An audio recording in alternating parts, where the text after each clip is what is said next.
Do you like wrestling? Do you like anime? Do you like video games? Do you like talking cats? Do you like retro-futuristic stories? Do you like cats that don't talk? Do you like dinosaurs? And dinosaurs that talk? Do you like muscles? Do you like muscles over the muscles? Do you like martial arts tournaments? Do you like comics? Okay, so this is for you!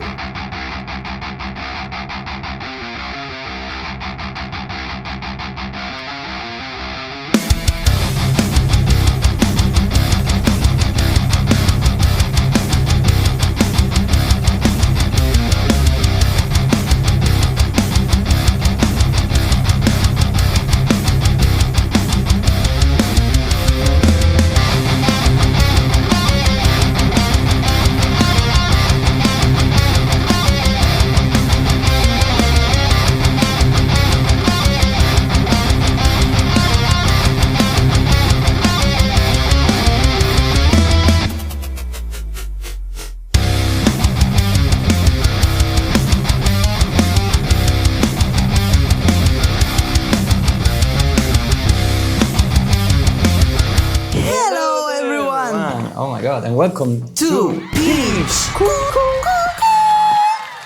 Okay, so a couple of weeks ago we told you a bit about our upcoming Kickstarter campaign. The first one we're doing for my comic STARKID666. Oh my god. So we say we'll be posting updates. Here's the first one. We've been in pre-campaign mode for like last couple of weeks and quite a few things have happened. So today we're gonna explain in more detail what STARKID666 is about. And what's been creating it for over the last few years and how the Kickstarter situation is going so far. So, what is STARKID666? Oh my god, some people have even written to me asking if there's something satanic because of the title, because of the 666. No! Is this satanic to you? It doesn't look like that. I mean... Well, today we're gonna answer every question. Okay, so first of all, quickly answering the question, what is STARKID666? Well, is your next favorite comic book made by the universal famous artist David, aka Tabulario. The easiest thing, I'm gonna read you what's about. STARKID666 is a comic saga that delivers the classic shonen manga experience with humor, rich futuristic technology, a talking cat, martial arts, and a lot of cool stuff. A modern epic that uses the internet ecosystem, memes, influencer, etc. as raw material to build a world with its own power system. Poor bastards battling their inner demons and a great mystery waiting to be solved. Starting from a legend born in cyberspace, the disappearance 10 years ago of STARKID666, the most followed internet personality in history. Our friends meet at the Tonara Games sports event where something happens that will change the course of history. This sounds like something I would love to be a different person so I could read it. You are so lucky. No, for real. I will pay for erase STARKID666 from memory and being able to read it again for the first time. First, Alba's reaction would fuel me to do the entire thing. It's so good. Not because it's my husband. Because I know can sound tricky. It's like, of course, what you're gonna say because it's your husband. But I'm like serious here. It's one of the best I ever read in my life. That's amazing. I'm so lucky. That's why I'm so pushy with the campaign as well myself, because these projects deserves to be read at least. Yeah, it deserves to be read. That's cool. For sure. Yes. This Kickstarter campaign is for the first book. I mean, this one, The X of Hope Part 1. But the story is much longer. You know, it's 4 volumes. Jesus Christ. And they are already drawn, already written. Here's the whole thing. It's 500 pages. 4 volumes. Second one, third one. All done. All done already. All is done. And the by first one, himself, alone. This is the one for the campaign, okay? So I can't reveal too much. There's a big mystery that unfolds through the books. So you will be discovering it. 4 volumes. By himself. I've watched it all. Pause the video. You loved it? Pause the video. Go to Kickstarter. Just join the waitlist. Then come back and continue learning about your new favorite comic. But just for the love of... David making this alone. 3 years, 500 pages more. How?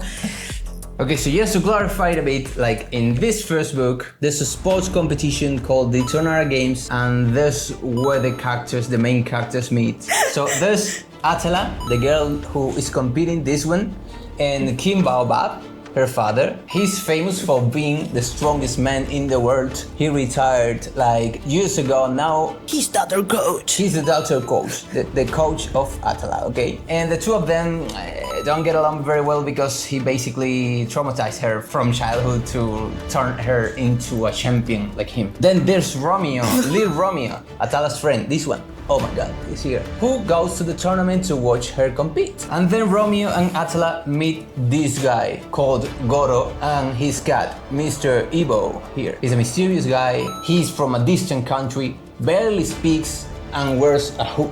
Oh my god, hood mysterious. So since this guy has the 666 on his jacket, Jesus Christ. Romeo assumes?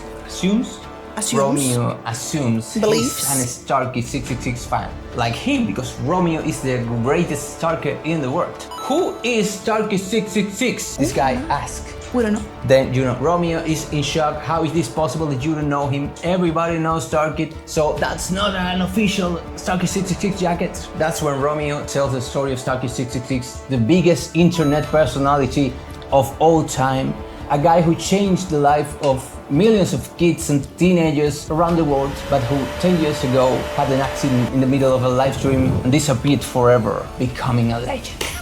And for clarifying, the name STARKID666 comes from the kind of username that a metalhead, a teenager, would have used back in the 20s, our decade, when we were like teenagers. There's nothing satanic about it. No, there's not. It's like Cajun core. Cajun core.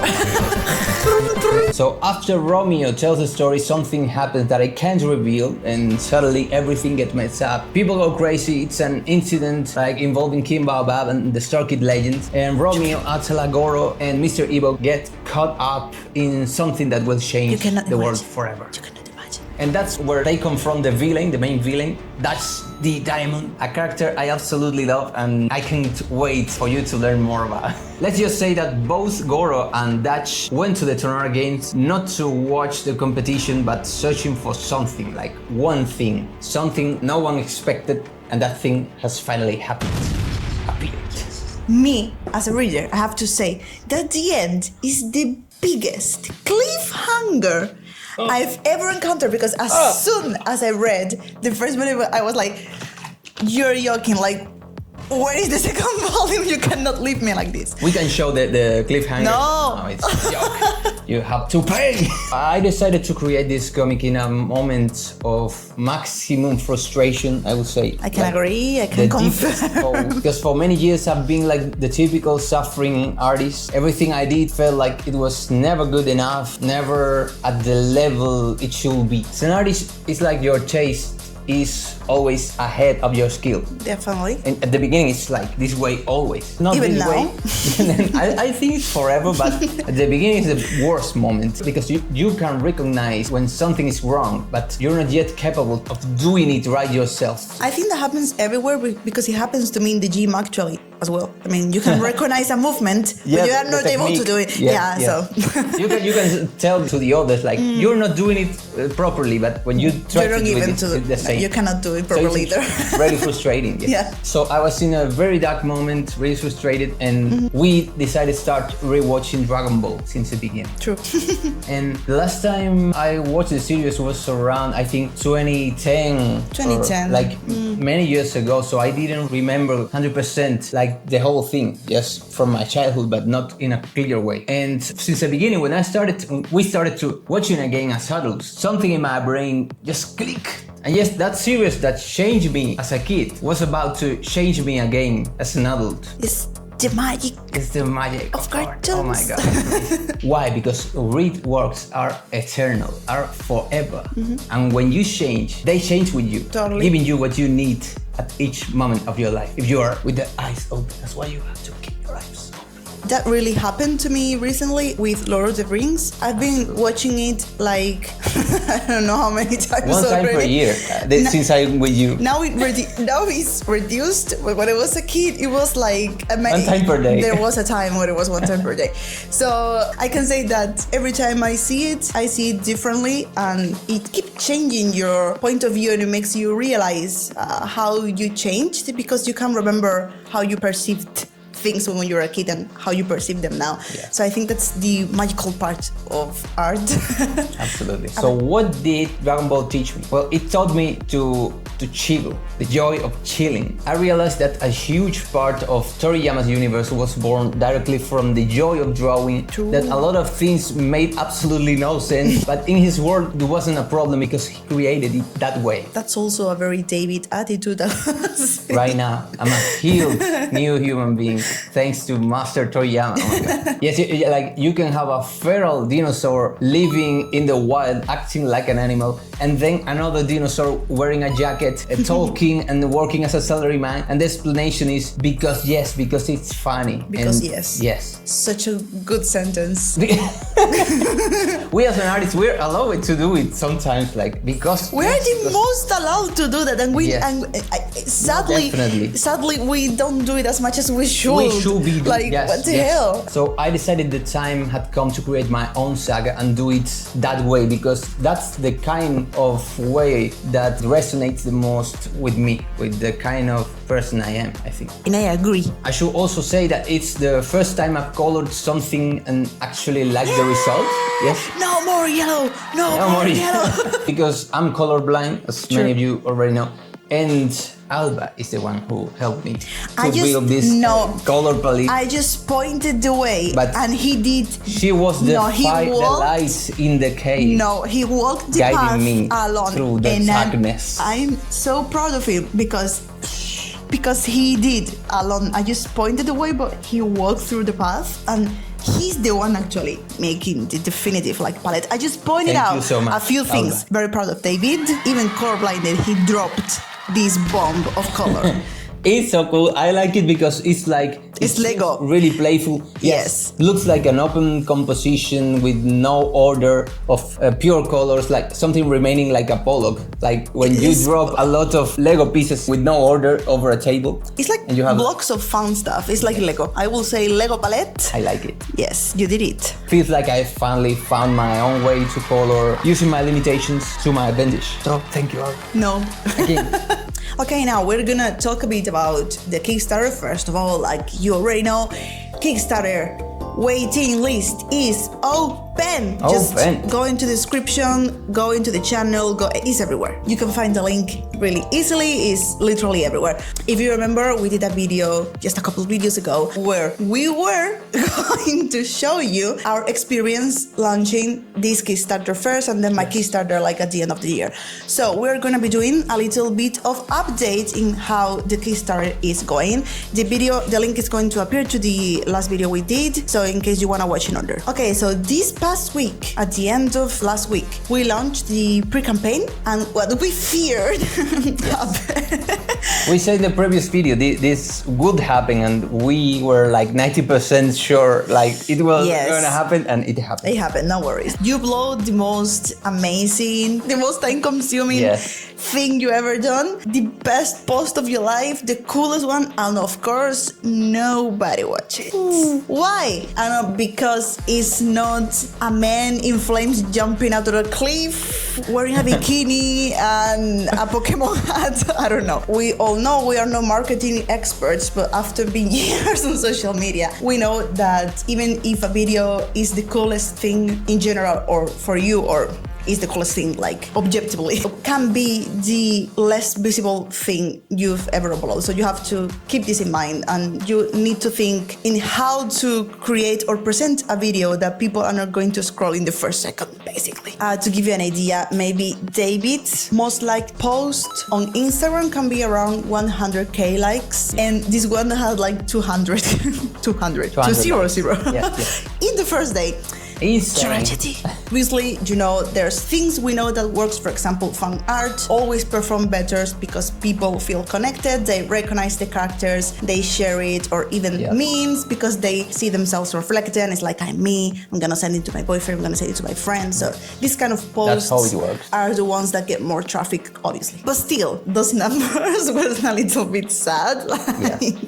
It was like the first one was tragic, the second one was also bad, like the first days were terrible. So use this to learn on your own if you're gonna try to launch anything in your social media. We had the waitlist open, and during the first 3 or 4 days, David was posting, I was posting as well. So yeah, both of us. So two combined accounts obviously makes more sense in David's algorithm than mine because it's obviously his comics. My followers don't know much about that. But we had about 100 people signed up in the waitlist. Yes, David there started to think that was going to be impossible. Normally in this kind of times you think, what's the point of having followers if you can reach them actually? Because that's the thing, it's not that they don't like what you do, is that there's some kind of invisible barrier you cannot cross and you cannot get into them to see it. And it's about presenting a new project which is yours, because you post Pokemon fan art and you know it's gonna be way easier, but since the moment it's something new that the people don't know, I think it's because the doom scrolling is too intense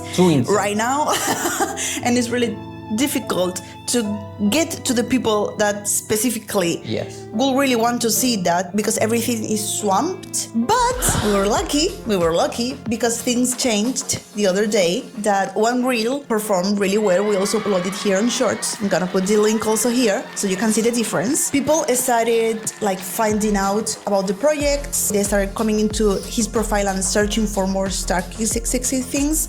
And now the counter is around 480 today. I mean, for 1 week pre-campaign, I think it's going good. So yes, things changed a little bit after this reel. We don't know how it's gonna be in the next weeks, in the next months, but we're gonna be pushing because that's all that we can do. Don't go too pushy though. Okay, so for the waitlist, according to our research, everybody told me Kickstarter seems to boost projects that start with big numbers in the waitlist. Classic social media behavior in general. So it's like you have to put all of your energy in the pre-campaign to get a good number in the waitlist. I'm close to 500 right now, which is good. So many people, thank you for joining. But you can get it.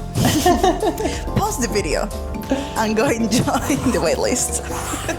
So apparently 1 out of 4 people end up supporting you in the campaign. Meaning, if you have 1,000 people in the waitlist, you have to wait for 250 of them finally getting the product when the campaign opens. But then you also have to keep in mind that when you open, there's people that is not in waitlist that will go into waitlist because some people wait to see other people backing something to then back because maybe they are I don't know, they don't trust the person. So I'm gonna need around 500 backers for the campaign to fulfill. A good scenario will be 1K, 1,000 persons in the waitlist will be amazing for the launching day. We are near to get the half of it, 500. I mean 1 week. Yes, 2 months to go. I also know that the most difficult part is now because a big amount of the people who knows me, who already knew about the project, they got notice about it because of that reel that works well. But now we're gonna start a race, endurance race, until the 1st of May. Can we reach 1K for the 1st of May? We don't know. We're gonna try. We don't know. I mean, maybe if you're gonna do a Kickstarter, if you're watching this because you want to do a Kickstarter, maybe you're gonna be in the same position we are because we don't have the funds to invest into ads. Ads. That's the last thing we wanted to talk about today. Ads. The problem with ads. Advertisement. Yes. And as you know, there's Kickstarter used to be for independent people that will do independent things, but not anymore. Because publishers of all kinds came into the companies, technological companies, into the picture. So now you have to compete against publishers basically that can spend 10K and we don't have the money. So we do it is because I don't know. We have no coins, No but they have money. too much. Yeah. So we do. We are so far. Go. Take my book, go to the link, and try to boost. A song for free. For free. Emily, What else do you want for us? Yeah. What else do you need from us? Yes. Yes. There's Yes. no turning back. We're balls. That's all Thank for you. today. Thank you so much. Thank you for watching this. To all Thank of you to all the who almost subscribe. 500 people there. Yes, it's amazing. Those people, You. thank you for believing in this project. And yeah, again, STARKID666. just end this video. How? Go and join the waitlist.